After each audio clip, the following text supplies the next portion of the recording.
সুপ্রিয় দর্শক, স্বাগত জানাচ্ছি আজকের সম্পাদকীয়তে। আমি নাজমুস সালেহি। জুলাই সনদ বাস্তবায়ন প্রক্রিয়া নিয়ে রাজনৈতিক দলগুলো মুখোমুখি অবস্থানে, আলোচনার টেবিল থেকে তা গড়িয়েছে রাজপথে। এরই মধ্যে ঐক্যমত্যে পৌঁছাতে রাজনৈতিক দলগুলোকে 7 দিনের সময় বেঁধে দিয়েছে অন্তর্বর্তী সরকার।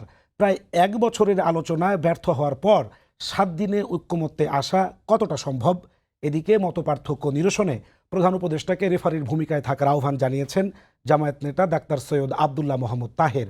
তবে এর আগেই সংকটের জন্য সরকারকে দায়ী করে তাদেরই সমাধানের তাগিদ দিয়েছেন বিএনপি। জুলাই সনদ বাস্তবায়নে রাজনৈতিক দলগুলোর অনৈক্যের মধ্যেই আজ 237 আসনে প্রার্থী ঘোষণা করেছে বিএনপি। সাম্প্রতিক রাজনীতি নিয়ে আজকের সম্পাদকীয় সরকারের আলটিমেটাম। আর এসব নিয়ে কথা বলতে আমাদের স্টুডিওতে আছেন মাহবুব আজিজ, সাংবাদিক ও কলামিস্ট; শহীদুল ইসলাম বাবুল, সাধারণ সম্পাদক জাতীয়তাবাদী কৃষক দল; এবং ব্যারিস্টার ASM শাহরিয়ার কবির, আইনজীবী, সুপ্রিম কোর্ট। দর্শক, আপনারাও এই আলোচনায় অংশ নিতে পারেন। এর জন্য আপনাদের ফোন করতে হবে টেলিভিশনে দেখানো নম্বরে। এছাড়া ফেসবুকের মাধ্যমেও জানাতে পারেন আপনাদের মন্তব্য। যাব আলোচনায়, তার আগে জেনে নিব আজকের প্রধান শিরোনামগুলো। নির্বাচনে 3টি আসনে লড়বেন বেগম জিয়া। প্রথমবার প্রার্থী হচ্ছেন তারেক রহমান। 237 আসনে সম্ভাব্য প্রার্থী ঘোষণা বিএনপির। জোট শরিকদের সঙ্গে আলোচনার পর চূড়ান্ত তালিকা। বেগম জিয়ার প্রার্থিতা ও তারেক রহমানের দেশে ফেরার ঘোষণাকে স্বাগত এনসিপির। গণতন্ত্র সংহত হওয়ার আশা। সরকারের একাংশের বিরুদ্ধে নির্বাচন বানচালের অপচেষ্টার অভিযোগ। সনদ বাস্তবায়ন ও গণভোট নিয়ে ঐক্যবদ্ধ সিদ্ধান্ত নিতে হবে রাজনৈতিক দলগুলোকেই। 1 সপ্তাহ সময় দিল অন্তর্বর্তী সরকার। রেফারির অভাব দেখছে জামায়াত। সংকটময় মুহূর্তে দাঁড়িয়ে দেশ, নির্বাচনের উপর নির্ভর করছে গণতন্ত্রের পথে যাত্রা, বললেন সিসি। সুষ্ঠু ভোট করতে বাহিনী সহ সবার সহযোগিতা প্রত্যাশা।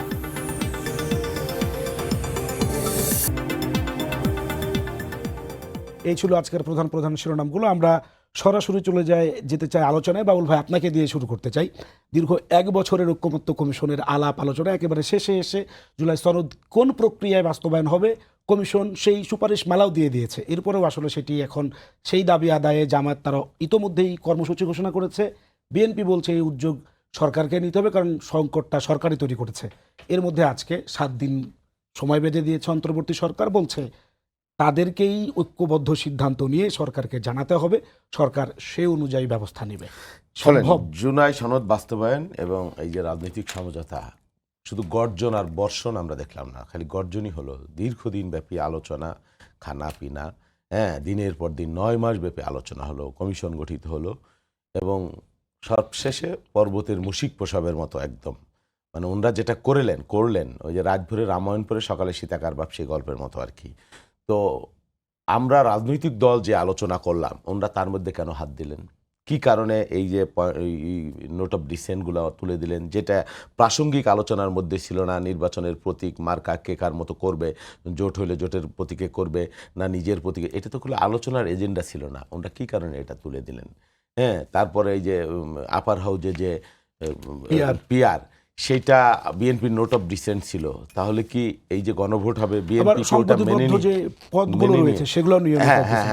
কি কারণে? জটিলতা কিন্তু সরকারই তৈরি করছে। সরকার জটিলতা তৈরি করে আপনি আমাকে দেখাইলেন একটা, আমার কাছে স্বাক্ষর নিলেন একটা, সেটা বদলিয়ে দিলেন আপনি। তো এটা কি বলবো, এটা প্রতারণা না জালিয়াতি? সরকারই তো এই সংকট তৈরি করলো। তারা রেফারির ভূমিকা, এই কথা তো বিএনপিও আগে বলেছে, এখন জামাতও বলছে। তাহলে কি সরকারি প্রশ্নবিদ্ধ? তারা কি দেশের মধ্যে সংকট তৈরি করতে চায়, রাজনৈতিক দলগুলোর মধ্যে বিভেদ, বিভাজন, বিদ্বেষ তৈরি করে? এই প্রশ্ন অবশ্যই এখন আসবে। এবং এই যে কেন 7 দিন বেঁধে দেওয়া, আপনি তাহলে ঐক্যমত্য কমিশন কেন করেছেন?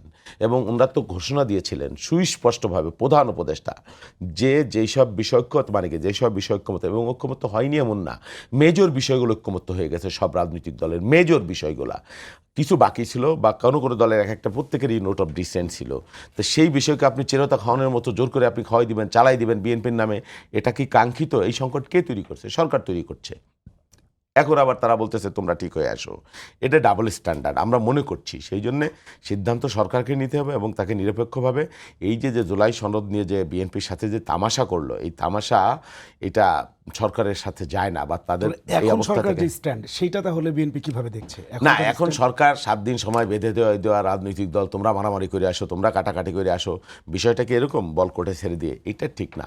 সরকার বা প্রফেসর ইউনূস সাহেবের সাথে সকলেরই তো আস্থা ছিল, কম আর বেশি, কেউ তো তাকে অনাস্থা দেয়নি। তার উচিত ছিল ইন্ডিভিজুয়াল বা সমন্বিতভাবে ডেকে এই প্রক্রিয়াটা কেমনে সলভ করা যায়, সে আনুষ্ঠানিক অনানুষ্ঠানিক অনেক বিষয় ছিল, সেটা না করে শুধু রাজনৈতিক দলের কোর্টে বল ঠেলে দিয়ে এর কোনো সুষ্ঠু সমাধান হবে এটা আমরা মনে করি না, শাহরিয়ার ভাই, বরং তাহলে সংকট ঘনীভূত হওয়ার এই সম্ভাবনা যে প্রবল। শাহরিয়ার কবির ভাই, তাহলে এই যে ব্যাপার, তাহলে আলোচনার এখন উদ্যোগটা নেবে কে? মাঝখানে তো একজন মধ্যস্থতাকারী ছিল, কিন্তু তিনি যদি এখন না থাকে তাহলে রাজনৈতিক দলগুলো, তাহলে এই উদ্যোগটা আলোচনার আসলে কার নেওয়া উচিত? জামায়াতের নাকি বিএনপির? এগিয়ে আসা উচিত কার? ধন্যবাদ আপনাকে। আপনার মাধ্যমে সমস্ত দর্শকদেরকে আসসালামু আলাইকুম এবং শুভেচ্ছা, এবং এখানে যারা উপস্থিত আছেন তাদেরকে আসসালাম ও শুভেচ্ছা। শোনেন, ইতিহাস বড় নির্মম। 24/3/1982 সালে বাংলাদেশ ন্যাশনাল পার্টি বিএনপি একটু ভুলের জন্য হুসেন মোহাম্মদ এরশাদ আব্দুস সাত্তারের কাছ থেকে জোর করে ক্ষমতা কেড়ে নিলেন এবং তার খেসারত দিতে হয়েছে জাতিকে 90 সাল পর্যন্ত। 12 ফেব্রুয়ারি 1996 সালে ইলেকশন, সে একতরফা ইলেকশনের কারণে, যদিও আমি সশ্রদ্ধ সালাম এবং সম্মান জানাই যে দেশনেত্রী বেগম খালেদা জিয়া সে দেশের কথা চিন্তা করে তত্ত্বাবধায়ক সরকার বিল সেই সময় সেই পার্লামেন্টে পাশ করেছে, কিন্তু সেদিন যদি এই একতরফা নির্বাচন না হতো 96 সালে আওয়ামী লীগ ক্ষমতা আসার কথা ছিল না। ঠিক একই জিনিস হয়েছে 26শে অক্টোবর 2006 সালে। যদি হাই অ্যাপিলেট ডিভিশনের জাজ সাহেবের বয়স 65 থেকে 67 না করা হতো, তাহলে আওয়ামী লীগের এই লগি বৈঠার নির্মমতা এবং এই ইন্ডিয়ান আধিপত্যবাদের চালে বিএনপি এবং জামাতকে নিষ্পেষিত হতে হতো না গত 17 বছর। তাহলে আমাদের ইতিহাস থেকে বলতেছি, আমাদের ভুলে আমাদেরকে বারবার কি করতে হচ্ছে? প্রায়শ্চিত্ত করতে হচ্ছে, আর সাফার হচ্ছে এদেশের সাধারণ জনগণ। আজকে রেফারি নাই, এ কথাটা ঠিক না। রেফারি কথাটাও বলবো না, গার্ডিয়ান বলবো। না, সরকার তো বলছে যে আমরা আর এই বিষয় নিয়ে কোনো কথা বলবো না, আমরা নিজেরা আলোচনার আয়োজনও করব না, দলগুলোকে নিজেরা ঠিক হয়ে এসে জানাতে হবে। না, এই কথাটা বলেননি। বলছে 7 দিনের মধ্যে আপনারা এসে আমাদেরকে জানান, যদি না জানান তাহলে আমরা কিন্তু ডিসিশন দিব। একটা জিনিস দেখেন, যখন ফুটবল খেলেন প্রথমে কি লাল কার্ড দেখায়? প্রথমে হলুদ কার্ড দেখায়, 2টা হলুদ কার্ড পাইলে তখন লাল কার্ড দেখায়। So this 7 days two remind সমস্ত রাজনৈতিক দলকে, দেখেন অতীত কি হয়েছে আপনাদের। জামায়াতের তো আবার নভেম্বরের মধ্যে গণভোটের দাবিও আছে। বলতেছি আপনাকে, তাহলে আপনাকে সনদ কেন করতে হবে? প্রথম কথা হচ্ছে সনদ কেন করতে হবে, তার আগে বলতে হবে সনদ কি। সনদ হচ্ছে চুক্তি রাষ্ট্রের সাথে জনগণ। আপনি ইলেকশনটা যে করতে চাচ্ছেন, ইলেকশনটা কিসের উপর ভিত্তি করে করবেন? এই কনস্টিটিউশনের মধ্যে কোন আর্টিকেল আছে? বিএনপি সবাইকে জিজ্ঞাসা করা হয়েছিল, একটা আর্টিকেলের কথা বলেন যে আর্টিকেলের উপর ভিত্তি করে আপনি আগামীর নির্বাচন করবেন। এই আর্টিকেল নাই, মানে এই কনস্টিটিউশন এখন বিকল। তাহলে বিকল কনস্টিটিউশনে জুলাই সনদ ছাড়া আপনি ভোট করতে পারতেছেন না। এই জুলাই সনদ, জুলাই চার্টার হচ্ছে আপনার নির্বাচনে ম্যান্ডেট দিবে। তাহলে জুলাই সনদ হতে গেলে কি হলো? ঐক্যমত কমিশন, যে কথা একটু আগে বললেন, প্রতারণা কেউ কারোর সাথে করেনি। ঐক্যমত কমিশন কি করছে? আমরা সবাই মিলে যা বলছি সেটাকে লিপিবদ্ধ করছেন, এবং লিপিবদ্ধ করার পর উনি কি করলেন?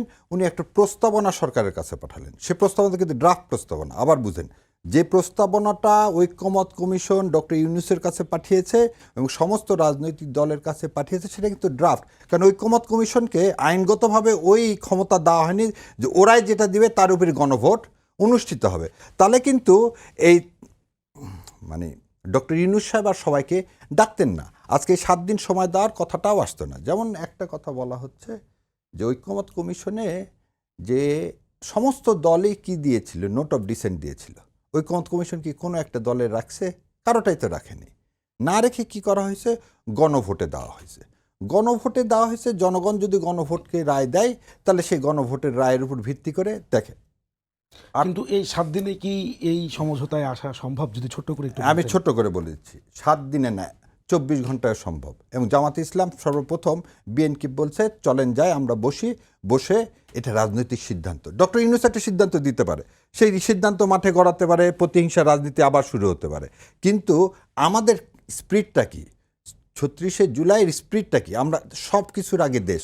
তারেক জিয়াও উনিও বলেছেন কি সব কিছুর আগে দেশ, সবার আগে বাংলাদেশ, সবার আগে আমার বাংলাদেশ। এবং ভারতীয় আধিপত্যবাদ রক্ষা করতে গেলে আমাকে একটা ইলেকশন করতে হবে, এবং ইলেকশনের সাথে সাথে আমাকে সংস্কার এবং বিচার করতে হবে। এই তিনটা জিনিস যদি করতে হয়, জুলাই সনদ ছাড়া আপনার আর কোনো উপায় নাই। ধন্যবাদ আপনাকে। মাহবুব আজিজ শুনছিলেন, কিন্তু আপনার কাছে প্রশ্ন হলো যে এই যে সরকার 7 দিন সময় বেঁধে দিয়ে রাজনৈতিক দলগুলোকে মাঠে নামিয়ে দিলেন এটা মীমাংসা করে আসার জন্য, এতে কি নতুন করে আবার সংকট কিছুটা বাড়লো ভোটের আগে? জি অবশ্যই। দেখুন যে আপনি রান্না করবার জন্যে সমস্ত সবজি এবং অন্যান্য বা আনুষঙ্গিক জিনিসপত্র নিয়ে এসছেন, আপনি তরকারি বা যে রান্না সেটা চুলায় দিয়েছেন, আগুন জ্বালিয়েছেন, একটা পর্যায়ে বলছেন যে আমি আর রাখতে পারছি না, কী করব। পরিস্থিতিটা এরকম। এই পুরো পরিস্থিতিটা গত 10 মাস ধরে সরকার কি বললেন, প্রথমে 6টি সংস্কার কমিশন, তারপরে আরও অন্তত 5টি 6টি সংস্কার কমিশন, সেখান থেকে করে আমরা দিনের পর দিন একটি মহা সংলাপ আমরা দেখলাম। জাতি যে উদ্গ্রীব হয়েছিল যে ডক্টর ইউনূসের যে পূর্বতন যে রেকর্ড, আমরা শিক্ষায়, আমরা প্রান্তিক জনগোষ্ঠীর ক্ষেত্রে, আমরা তৃণমূলে নানান রকমের সংস্কার দেখব, কিছুটা হয়তো উদ্যোগ দেখব, কিছুই আমরা দেখিনি। আমরা তারপরেও জাতি আশায় তাকিয়েছিল যে অন্তত এইখান থেকে হয়তো বা কিছু একটা দেখতে পাবো। আমরা একটা বিভাজিত রাজনৈতিক সংস্কৃতি আবিষ্কার করলাম। কি আবিষ্কার করলাম? আমরা দেখলাম যে এখানে যে মুক্তিযুদ্ধজাত একটি দেশের যে মূল স্তম্ভগুলো ছুঁড়ে ফেলে দেওয়া হচ্ছে। পাকিস্তানের সাথে বাংলাদেশের মূল যে দ্বন্দ্বটা ছিল, সাংস্কৃতিক, সামাজিক, অর্থনৈতিক, যে 23 বছরের দ্বন্দ্ব এবং একটি রক্তাক্ত মুক্তিযুদ্ধ, সেখান থেকে বাংলাদেশ কোন প্রত্যয়ে আলাদা হলো? যদি একই ধর্মের কারণে যে দেশ তৈরি হয়েছিল, সে ধর্মই যদি মূল থাকতো তাহলে তো আর পাকিস্তান ভাঙে না। যেহেতু এই নানান রকমের ঔপনিবেশিক আচরণ পাকিস্তানের, সেখান থেকে বাংলাদেশ আলাদা হয় এবং ধর্মনিরপেক্ষতা ও সমাজতন্ত্র থাকে মূল স্তম্ভের অন্যতম, সেগুলো ছুঁড়ে ফেলে দেওয়া হলো এই সংস্কার কমিশনের মাধ্যমে। বাংলাদেশের আত্মমর্যাদা এবং আত্মপরিচয়ের যে মূল পরিচয়গুলো, সেগুলোই যে ছুঁড়ে ফেলা হচ্ছে। কারা ছুঁড়ে ফেলছেন? পশ্চিমা শিক্ষায় শিক্ষিত জাতীয় ঐক্যমত্য কমিশনের সহসভাপতি ডক্টর আলী রিয়াজ এবং অন্যরা। তারা যেই দেশে বাস করছেন, সেই দেশে তো সাম্প্রদায়িক রাজনীতি সেইভাবে মাথাচাড়া দিয়ে উঠতে পারেনি। সেই দেশে তো ধর্ম ব্যক্তিগত পর্যায়ে থাকে। আমরা একটি দরিদ্র দেশ, আমরা লেখাপড়া কম জানি, আমাদেরকে এই অলৌকিকতা দিয়ে নানানভাবে ভুলিয়ে ভালিয়ে আমাদের দেশটাকে চালাতে হবে। সেই জন্য এই সমস্ত জিনিসপত্র, আমাদের যে মুক্তিযুদ্ধ, সেটাকে ভুলিয়ে দেওয়া হবে। মির্জা ফখরুল ইসলাম আলমগীর গত বৃহস্পতিবার এই কৃষক দলের সমাবেশে বলেছেন যে জাতির সাথে এটা প্রতারণা। বলেছেন যে মুক্তিযুদ্ধকে ভুলিয়ে দেবার চেষ্টা করা হচ্ছে, সেটাকে নিচে নামিয়ে রাখার চেষ্টা করা হচ্ছে। যেই সাম্প্রদায়িক দল মুক্তিযুদ্ধের বিরোধিতা করেছিল, তারাই এখন সেই কাজ করছে। দেরিতে হলেও এ বোধোদয় বিএনপির হয়েছে। এটা অত্যন্ত ইতিবাচক। আপনি দেখুন যে এই পুরো প্রক্রিয়ার মধ্যে একটি ডানপন্থার উত্থান আমরা দেখতে পাচ্ছি। আওয়ামী লীগ, 14 দল, বাম জোট, কেউই এই নির্বাচনের মধ্যে নাই, এই প্রক্রিয়ার মধ্যেই নাই। আপনি বলবেন যে আওয়ামী লীগ তো এই দুরাচার করেছে, মানুষ হত্যা করেছে। মানুষকে এই 40% যে ভোট, সর্বশেষ ভোটের, সেই 40% মানুষকে খুনি। তাহলে এর কোনো বন্দোবস্ত হবে না? এই যারা মুক্তিযুদ্ধের পক্ষের যে শক্তি যা বলা হয়, তারা সকলেই খুনি। এই 30টি দলের কয়টি দলের সাধারণ সম্পাদকের নাম জাতি জানে? কয়টি দলের সদস্যকে জানে? এই 30টি দল মিলে বাংলাদেশের ভবিষ্যৎ তারা ঠিক করে ফেলবেন। এই পুরো ব্যাপারটাই ছিল একটা শূন্যের উপরে দাঁড়ানো কিছু চিন্তা ভাবনা, সেটা হুড়মুড় করে ভেঙে পড়েছে। কারণ এইখানে যেই আলাপ আলোচনাগুলো হচ্ছে, সেই আলাপ আলোচনাগুলো ভবিষ্যৎ বাংলাদেশের পুরোটাকে অবশ্যই প্রতিনিধিত্ব করে না। আপনি যখন এটাকে হচ্ছে, এখন সরকার যেহেতু লেজে গোবরের অবস্থায় পড়েছেন, এখন তারা বলেছেন যে আপনারা ঠিক করে আছেন। আপনারাই যদি ঠিক করবেন, রাজনৈতিক নেতারাই যদি ঠিক করবেন, আপনারা এতদিন কী করলেন? এবং তারা সার্বভৌম সংসদের উপরে খবরদারি করতে শুরু করেছেন। তারা বলেছেন যদি এই সংসদ পাশ করতে না পারে পরিষদ, 270 দিনের মধ্যে এটা স্বয়ংক্রিয়ভাবে কার্যকর হয়ে যাবে। এইটা পৃথিবীর কোথাও ঘটেছে যে সংসদকে নিয়ন্ত্রণ করছে একটি কমিশন? বুঝতে পেরেছি আপনার কথা। বাবুল ভাই, যদি হুড়মুড় করে ঐক্যমত্য কমিশন ভেঙে পড়ে তাহলে নির্বাচনের আগে এটি কি আর একটা নতুন করে সংকটের জায়গা তৈরি হলো না? সুষ্ঠু নির্বাচন, না, অথবা সংকটের আপনাদের জায়গা তো তো- অলরেডি প্রার্থী ঘোষণা হয়ে গেছে, তাহলে আপনারা কি এখন মানে সংকটের দাবি আদায়ের জন্য রাজনীতিতে থাকবে? না না, দাবি আদায়ও হবে, নির্বাচনের কাজও হবে। সংকটের জায়গা তৈরি হয়েছে এবং সংকট সরকার তৈরি করছে, ঐক্যমত্য কমিশনও তৈরি করছে। কি কারণে তৈরি করছে সেটা জানে না। এই যে ভাই বলল যে কি জুলাই সনদ না হলে নাকি নির্বাচনই হইতে পারে না, অবাস্তব কথাবার্তা। কেন নির্বাচন হতে পারবে না ভাই? এই ভাই বলল যে 36টি রাজনৈতিক দল বাংলাদেশে, এর বাইরে আছে আওয়ামী লীগ, মেন স্ট্রিমের রাজনৈতিক দল, আর জামাতে, এই কি বলে জাতীয় পার্টি। তো জাতীয় পার্টি তো নির্বাচন করতে পারবে না এরকম কোনো বিষয় এখন আমরা জানি না। আওয়ামী লীগের একটা বিষয় আছে, আওয়ামী লীগের বিচার না হওয়া পর্যন্ত বলা হয়েছে নির্বাচন নিষিদ্ধ না আওয়ামী লীগ। তো আওয়ামী লীগের বিচার প্রক্রিয়া চলবে, আওয়ামী লীগের যারা সাধারণ পাবলিক আছে তারা স্বতন্ত্র নির্বাচন করবে। তো আর আওয়ামী লীগ এই 1 বছর হয় নাই, এটা তো সত্য। বাংলাদেশের ইতিহাসে মুক্তিযুদ্ধের পরে এরকম হত্যাকাণ্ড, এইরকম জঘন্য নিষ্ঠুরতা তো আমরা দেখিনি। আপনি যেভাবে বিচার করেন, আওয়ামী লীগ 3টা নির্বাচন গিলে খেয়ে ফেলেছে। সেই আওয়ামী লীগ এখনই যদি নির্বাচনের মাঠে আসবে, বাংলাদেশে গণতন্ত্রের সবক দেবে, গণতন্ত্রের অংশীদার হয়ে যাবে, এটা দুর্ভাগ্যজনক হবে বাংলাদেশের মানুষের জন্য। আর ভাই যেটা বললেন, আমি জানি না ভাই কোন রাজনৈতিক দলের সাথে জড়িত। ভাই শুধুমাত্র বললেন যে বিএনপি ভুল করলো। 82 সালে নাকি বিএনপি ভুল করেছে, কি ভুল করেছে জানি না। সামরিক জান্তা হুসেইন মোহাম্মদ এরশাদ বন্দুকের নলের মুখে রাতের বেলায় বন্দুক ঠেকাইয়া বৃদ্ধ রাষ্ট্রপতি সাত্তারকে উৎখাত করে ক্ষমতা দখল করলেন। এর মধ্যে বিএনপির ভুল কই হলো আমি জানি না। এবং আওয়ামী লীগের নেত্রী তখন বললেন I am not unhappy, I am not unhappy. 86 সালে আপনার কি বলে জামাত ইসলাম এবং আওয়ামী লীগ একসাথে, তার আগে বলল যে নির্বাচনে যারা অংশগ্রহণ করবে জাতীয় বেঈমান হবে। 24 ঘন্টার মধ্যে আওয়ামী লীগ এবং জাতীয় পার্টি একসাথে সর হয়ে গেল এরশাদের সাথে। তারপরে আরও 4 বছর এরশাদ যে কারণে প্রলম্বিত হলো, নাহলে তখন এরশাদের পতন হয়। এটা কি তাদের ভুল না? তারপরে আপনি দেখেন এই জামাতে ইসলামের 71-এর ভূমিকা কথা না বাদই দিলাম, সেটা যে ভুল সেটাও তারা ইনে বিনে বলে, স্বীকার করে না, ভয়ানক ভুল। এই যে এখন কথা আসছে আওয়ামী লীগ রাজনীতি করতে পারবে কি পারবে না গণহত্যার জন্য, জামাতে ইসলামের প্রশ্ন তো তাহলে আসতে পারে, তারাও তো গণহত্যার দায় অভিযুক্ত, তারা কি কারণে করতে পারবে? সময় যদি বদলে যায়, বাতাস যদি বদলে যায়, ইতিহাস তো কাউকে বদলায় না, ইতিহাস তো কাউকে ক্ষমা করে না, ইতিহাস তো মানুষ ভুলে যায় না। বিএনপি তো গণহত্যার ইতিহাস নাই। বিএনপি ওই যে বললো 96 সালে বিএনপি ভুল করেছে, হতে পারে বিএনপির একটা বয়স, কার বয়স না বাড়াইছে বিচারপতিদের সবার, হ্যাঁ তাও ধরে নিলাম বিএনপি সব ভালো করছে আমি বলি না, কিন্তু বিএনপি ফ্যাসিস্ট শাসন কখনো কায়েম করে নাই, বারবার ক্ষমতায় ছিল। বিএনপি কখনো গণহত্যা করে নাই। বিএনপি মুক্তিযুদ্ধের বিরোধী ভূমিকা পালন করে না। এই কলঙ্ক বিএনপিকে কেউ দিতে পারবে না। 96 সালে আমরা যদি ভুল করেও থাকি, ভুল আমরা সংশোধন করেছি জাতির বৃহত্তর স্বার্থে। আমরা কেয়ারটেকার সরকারের একটা অঙ্গ যদি হানি করে থাকি, ধরে নিলাম আওয়ামী লীগ এসে পুরো গলা কেটে ফেললো, তারা যে ভুল করলো সেটা কি ভুল না? একটা রাজনৈতিক দল, একজন ব্যক্তি মানুষ, একটা সমাজ কখনো কখনো হতেও পারে ভুল, কিন্তু ভুলকে উপলব্ধি করে সেটাকে সংশোধন করা, এটাই তো আসলে মনুষ্যত্ব, এটাই তো সত্য পথ, সঠিক পথ। এখনও নাকি মনে হয় ভাইয়ের কথায় মনে হলো বিএনপি নাকি ভুলের মধ্যে আছে। আরে ভাই, আপনি কি যেন বললেন যে আর কি প্রমোদ বালক নাসিরউদ্দিন পাঠারি বইলে ফেলছে, কাবিনে সই করে ফেলছে, না আর এখন সংসার করতে হবে। কি অদ্ভুত আর নোংরা রাজনীতি, কোন দিকে আপনি যাচ্ছে? আপনি বলেন এই সংকট কারা তৈরি করছে? আপনি চিন্তা করে দেখেন। এখন যদি বলি আমি এই ছেলে মনে করেন আচ্ছা তালাক নাকি সংসার নাই করতে, আরে ভাই তালাকের প্রথা তো ধর্মেও আছে, আইনেও আছে। হ্যাঁ, আমার সংসার আমার ভালো লাগলো না, আমি তালাক দিতে পারি আইনগতভাবে, এটা ইসলাম ধর্মে আছে। আমি ধরে নিলাম এই যে এই ছেলে বিয়ে করতে গেল, বিয়ে করছে কিনা আমি জানি না, এই পাটোয়ারি তারে দেখাইলো এক কনে, দিল যদি আর এক কনে, জঘন্য মানে বিদঘুটে এক কনে দিল, বা কনের বাড়ির কাজের লোকরে তার সাথে বিয়ে দিয়ে দিল, সে কি সংসার করতে বাধ্য? এই যে অর্বাচীন আচরণ, কথাবার্তা, জামাত ইসলাম পিয়ার নিয়ে আন্দোলন করে, এখন কোথায় গেল পিয়ারের আন্দোলন? বলেন এইগুলার পিছনে কারণ হয়েছে কি, ইলেকশন না করে, নির্বাচন না করে ক্ষমতার স্বাদ যারা পাওয়া যায়, বলে না যে নরমাংসের স্বাদ পাইলে মানুষের সম্পর্কে বাঘের যে দশা হয়, ওনাদের দশা তাই হয়েছে। কি কারণে ইলেকশন? এখন বলতে পারে না যে ইলেকশন, কয়েকদিন আগেও বলতো কিসের ইলেকশন, কোনো ইলেকশন। আমি সরকারের কেউ থাকতে পারে, হ্যাঁ তাদের মানে প্রাচুর্য ক্ষমতার বাবা জামাত ইসলামের থাকতে পারে, এনসিপিরও থাকতে পারে। না হলে নির্বাচনের আগে নানান ধরনের কূটকৌশল, ছলাকলা, এই ধরনের নিত্য নতুন দাবি, অবাস্তব দাবি, অকল্পনীয় দাবি, কমিশনে আলাপ হয় নাই, সেই দাবি আপনি সামনে এনে মাত্র 3 মাস বাদে নির্বাচন, আপনি কি কারণে সংকটাপন্ন করে তুলেছেন? আপনি বুঝেন না? আপনাকে আরো বুঝিয়ে দিতে হবে যে এই দেশটা যে সংকটে পড়লে আপনি কোথায় থাকবেন, কিভাবে থাকবেন। বাংলাদেশটা বিপদে পড়লে আপনি কোথায় থাকবেন? আপনার পিঠের চামড়া থাকবে কিনা, আমার পিঠের চামড়া থাকবে কিনা? ক্ষমতার একটু ভাগ পেয়েছেন, হালারটি নির্বাচন ছাড়া এইটাকে প্রলম্বিত করবার জন্য নানান ধরনের ছল বল কৌশল অপচেষ্টা, হ্যাঁ, আপনি দেখাবেন একদিকে, করবেন আর একদিকে।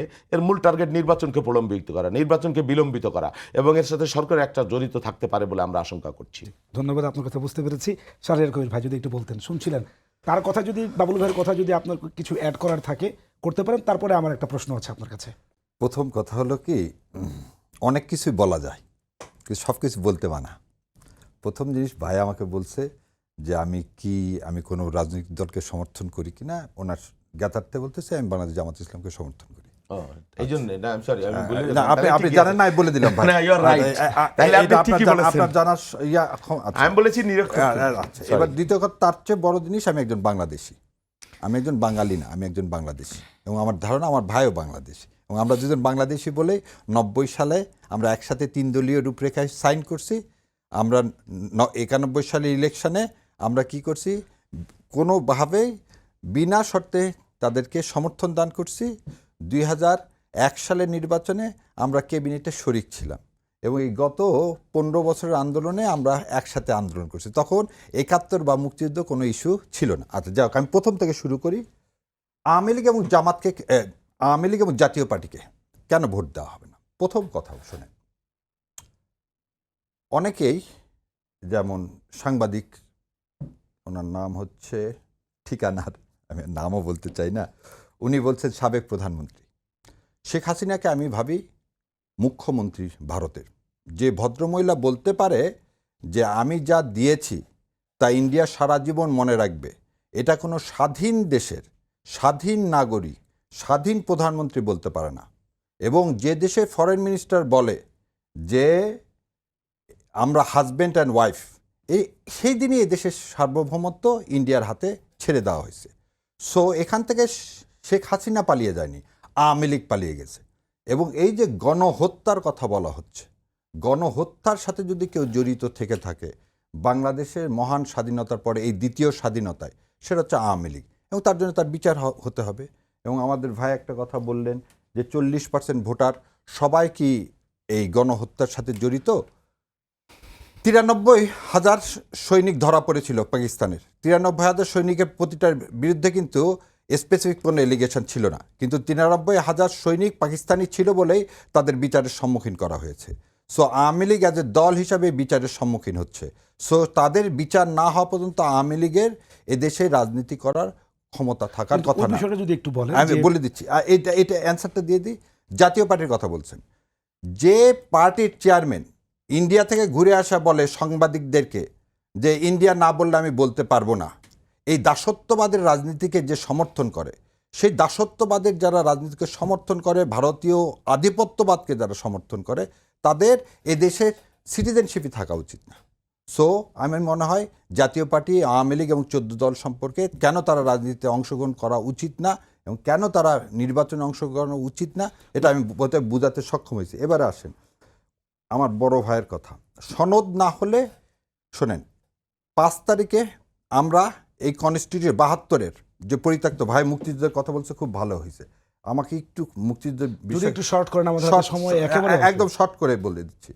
মুক্তিযুদ্ধ, বাংলাদেশের মুক্তিযুদ্ধ, আমরা মুক্তিযুদ্ধ করলাম।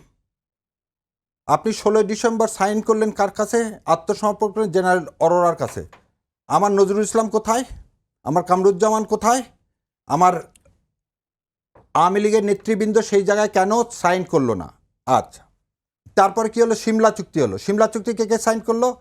ভারত পাকিস্তান সাইন করলো। আমার স্বাধীনতাটা ছিনতাই করে নিয়ে গেল ভারত। 72 সালে 3 বিলিয়ন সেই সময়কার মতো অস্ত্র থেকে শুরু করে, কাপড় থেকে শুরু করে, এবং শোনা যায় রাস্তায় একটা মেয়ে পাইলে সেটাও তুলে নিয়ে চলে গেল ভারত। আপনি আজ পর্যন্ত সেটা দাবি করেন না। 73 সালে 21শে ফেব্রুয়ারি 100-র অধিক মেয়ে ধর্ষণ হলো, সেটা মানবতা বিরোধী অপরাধ হয় না? আপনারা সেটার কথা বলেন না। আপনি 74 সালে 23,000 জাসদের কর্মীকে মেরে ফেলে দিলেন। আপনি যাকে বঙ্গবন্ধু বলতেছেন সে পার্লামেন্টে দাঁড়ায় বলতেছে কোথায় সিরাজ শিকদার? কি অধ্যত্ত!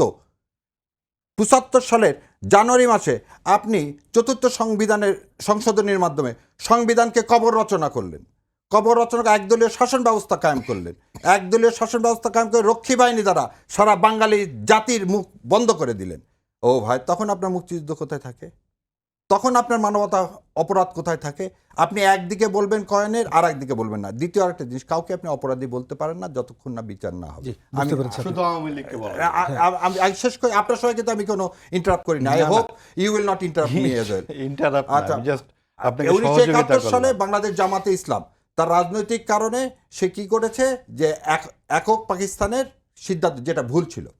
কিন্তু বাংলাদেশ জামাতে ইসলামের রাজনৈতিকভাবে তার কি কোনো বিচার করে, তার কোনো মানবতা বিরোধী কোনো অপরাধের কারণে তাকে কোনো বিচার করা হয়েছে? না। আজকে যে বিচার করা হয়েছিল প্রহসনের নামে, সেটা আজকের এই চিফ জাস্টিস মহোদয় যখন এটিএম আজহারুলকে যখন কি খালাস দিলেন, তখন সেখানে বলে দেওয়া হলো যে সমস্ত আগের যেগুলো এই জাজমেন্টগুলো দেওয়া হয়েছে সে পরিকল্পিত জুডিশিয়াল কিলিং। বুঝতে পেরেছি আপনার কথা। আমরা একটু মাহবুবাজি আপনার কাছে আসতে চাই। আপনি আমি একটু বলে নিই। দেখুন, 1 নম্বর পয়েন্ট হচ্ছে বাবুল ভাই বললেন যে 3-4টি নির্বাচন গিলে ফেলেছে আওয়ামী লীগ। একেবারে কথা সত্য। আমি ডামি রাতের ভোট এবং একা একা ভোট তারা করেছে, আমাদের হাতে খুবই এবং করেছে বলেই এখন আমরা আবার যখন নির্বাচন করতে আসবো তখন আমরাও গিলে ফেলবো। এটা হতে পারে না। আওয়ামী লীগ যেভাবে বারবার বলেছে, যে কোনো অপকীর্তির সময় বলেছে এটা বিএনপি জামাত, এখন কি হচ্ছে? এখন এটা আওয়ামী লীগ এবং ফ্যাসিবাদের দোসররা। এই তো হচ্ছে পারস্পরিক যেই পাল্টাপাল্টি অভিযোগ। আরেকটা ব্যাপার হচ্ছে যে ভারতের মুখ্যমন্ত্রী ছিলেন শেখ হাসিনা, উনি বলছেন তাহলে কি পেয়ারা পাকিস্তানের জানেমান মন্ত্রী হতে হবে? তার মানে হয় কেউ ভারতকে প্রীতি করবেন আর তারা করবেন পাকিস্তানের পেয়ারা হয়ে যাবেন। তাহলে এই যে পাকিস্তান তারা করছেন এবং এই যে প্রীতি আমরা দেখতে পাচ্ছি, আমরা কি এখন তাহলে একটা গণভোট করে পূর্ব পাকিস্তান এবং পশ্চিম পাকিস্তানকে একসাথে করে ফেলি, যেহেতু আমরা ধর্মীয় রাজনীতি করতে নেমেছি? এটা হতে পারে না, এবং পারে না বলেই মুক্তিযুদ্ধ সংগঠিত হয়েছিল। এবং আজকে যদি আওয়ামী লীগের এটা দলীয় সম্পত্তি নয়, যে আওয়ামী লীগ এটা করেছে, 74-এ এটা করেছে, অমুক সময়ে করেছে, তাই বলে মুক্তিযুদ্ধ ছুড়ে ফেলে দিতে হবে, কখনোই এটা হতে পারে না। কারণ আওয়ামী লীগের কোনোভাবেই এটা তাদের দলীয় সম্পত্তি নয়। এটা আওয়ামী লীগ যদি করে থাকে, আওয়ামী লীগ অবশ্যই করেছে, সেই জন্য আওয়ামী লীগকে দোষী সাব্যস্ত করে বিচারের ব্যবস্থা করতে হবে। তাই বলে আপনি মুক্তিযুদ্ধের বিরোধিতা করতে পারবেন না। এবং সেই কারণে মুক্তিযুদ্ধের যে প্রত্যয়গুলো আছে সেইটা বাংলাদেশের আপনি জুলাই সনদের মাধ্যমে সেগুলোকে ছড়িয়ে দিতে পারেন না। বাংলাদেশে যদি আপনার গণহত্যার বিচার করতে হয়, চালনি বলে সুই তোর পেছনে ফুটো। আপনি 2000 মানুষ মারার জন্য আওয়ামী লীগেরকে আপনি ইয়ে থেকে বাদ দিয়ে দিবেন নির্বাচন থেকে, আর তারা 30 লক্ষ মানুষকে হত্যার সঙ্গে জড়িত ছিল, সেইটার কি বিচারের কি হয়েছে? এবং যেই আত্মসমর্পণের দলিলের কথা বলা হলো সেখানে পরিষ্কার লেখা ছিল পাকিস্তানি আর্মি, নেভেল এবং বিমান বাহিনীর সাথে সাথে একটি শব্দ আছে, আপনি খেয়াল করুন, সিভিল আর্মড ফোর্সেস। এই সিভিল আর্মড ফোর্স কারা ছিল? যা একদম পাকিস্তানিদের সঙ্গে যারা যুদ্ধ করেছিলেন, এই পুরো জাতির বিরুদ্ধে যারা যুদ্ধে অংশগ্রহণ করেছিলেন, সেই জাতির ওই যুদ্ধে যারা অংশগ্রহণ ছিলেন তাদের কাছ থেকে আমাদের এখন শুনতে হবে যে মুক্তিযুদ্ধ কিছু না, সব ভারতের ষড়যন্ত্র, এবং ভারত নাকি চুক্তি করেছে। ভারত যদি চুক্তি করে থাকে এটা ভারতের ব্যাপার, তাই বলে মুক্তিযুদ্ধ মিথ্যা হতে পারে না। এবং ভারত এবং পাকিস্তান তারা কি করেছে তাই বলে আমাদের মুক্তিযুদ্ধের রক্তাক্ত যে ইতিহাস সেটাকে এইভাবে অগ্রাহ্য করবার সাহস তারা পায় কোথায়? আজকে যেই অবস্থা হয়েছে, আজকে নানান রকম বুদ্ধিজীবীরা বলেন তরুণ প্রজন্ম আর এই সব মুক্তিযুদ্ধের চেতনা ব্যবসা শুনবে না। এটা চেতনা ব্যবসা আওয়ামী লীগ যদি করে থাকে এটা আওয়ামী লীগের সমস্যা, এটা কোনোভাবেই এই জাতির সমস্যা হতে পারে না। আপনার 10 বছর যখন এরশাদ ছিল তখন সংবিধান কোথায় ছিল? যখন এভাবে রাতের বেলা ভোট করলো আওয়ামী লীগ তখন সংবিধান কোথায় ছিল? এখন আপনার সংবিধান লাগে কথায় কথায়। সংবিধান গণঅভ্যুত্থান যখন হলো 24-এর গণঅভ্যুত্থান, এটা আওয়ামী লীগের দুঃশাসনের কারণে হয়েছে। দুঃশাসনের কারণে যখন হয়েছে তখন স্বাভাবিকভাবে আমাদের সামনে নির্বাচন হবে, সেটারই ধারাবাহিকতা। বাউল ভাই, যদি একটু বলেন যে জামায়াত একদিকে গতকাল আলোচনার আহ্বান জানিয়েছে, অন্যদিকে আবার 8 দল তারা মিলে যে শরিক জোট হচ্ছে, তারা আবার রাজপথে থেকে দাবি আদায়ের ঘোষণা দিয়েছে। ডাবল স্ট্যান্ডার্ড অলওয়েজ জামাত ইসলাম। এখন ওই যে বলে না, ভাই বললো যে বিএনপি যে ক্ষমতায় আনছে, বিএনপি 142 সিট পেয়েছিল, 8টা সিট কম ছিল, জামাত না হইলে অন্যভাবে সেটা হতে পারে। আমি বলে দিই, শোনেন, এই জামাত ইসলাম বিএনপি তাদের যখন মার্কা নাই, ধানের শীষ মার্কায় তারা নির্বাচন করেছে এই 18 সালে। মার্কা নাই, নিবন্ধন নাই, এই জামাতে ইসলামের কারণে বিএনপিকে রাজাকার আলবদর গালি শুনতে হয়েছে। বিএনপি জামাত সারা তারপরে বছর। তো আপনারা সঙ্গে উনি- রেখেছেন। না না না না শাহজালাল আমরা বললো কে আমরাই জামাত নাকি ইসলাম। জামাত ইসলামের কাছে আমাদের কৃতজ্ঞ থাকতে হবে কি জামাত ইসলামকে আমরা এখন কেন বুদ্ধিজীবী কি 71 বিরোধী ভূমিকা বলি? আরে ভাই, আপনি আমার সাথে আন্দোলন করেছেন বলে কি আপনার 71 ভূমিকা ইতিহাস মিথ্যা হয়ে যাবে? হ্যাঁ, আপনি জেনারেল অরোরার কাছে আত্মসমর্পণ করেছেন বলে বাংলাদেশের লক্ষ লক্ষ মানুষ মা বোনের ইজ্জতের ইতিহাস ব্যর্থ হয়ে যাবে? সেই জন্য বলে আয়নায় আগে নিজের চেহারা দেখবেন, দয়া করে 40 সেকেন্ড। আয়নায় নিজের চেহারা দেখবেন। আগামী নির্বাচনটা হতে দেন বাংলাদেশে, ছল বল কৌশল করে নির্বাচনটা বানচাল করে ক্ষমতা যে ভোগ করছেন আমরা এগুলো বাদ দেন, সর্বশেষ দয়া 40 করে। সেকেন্ড শাহরিয়ার ভাই, আমি ছল এখানে বল বলে কৌশল দিই। করে জামাত শোনেন, নির্বাচন একটা বানচালের জিনিস চেষ্টা বলে দিই। করছে।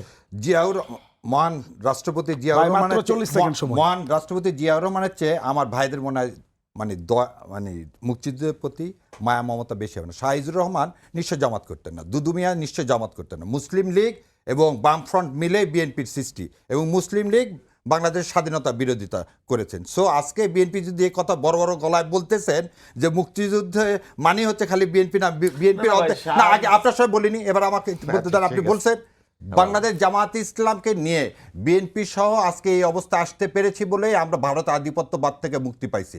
আর এখন আপনি 70-এর ওই প্রোডাক্ট, ওই ব্যবসা আপাতত বন্ধ করেন। ওটা সম্মানের জায়গায় রাখেন, ওটাকে আর ব্যবসায় বানায় না। আর যদি আর জুলাইকে ব্যবসার না, জায়গা বানাবো। আপনারা এটাই হচ্ছে সবচেয়ে বড় কি, আপনারা যখন কথা জুলাই যদি না মেনে নেন আপনি ইলেকশন করতে পারবেন না। জুলাই সনদ ছাড়া সঙ্গে আপনি থাকার পারবেন জন্য না।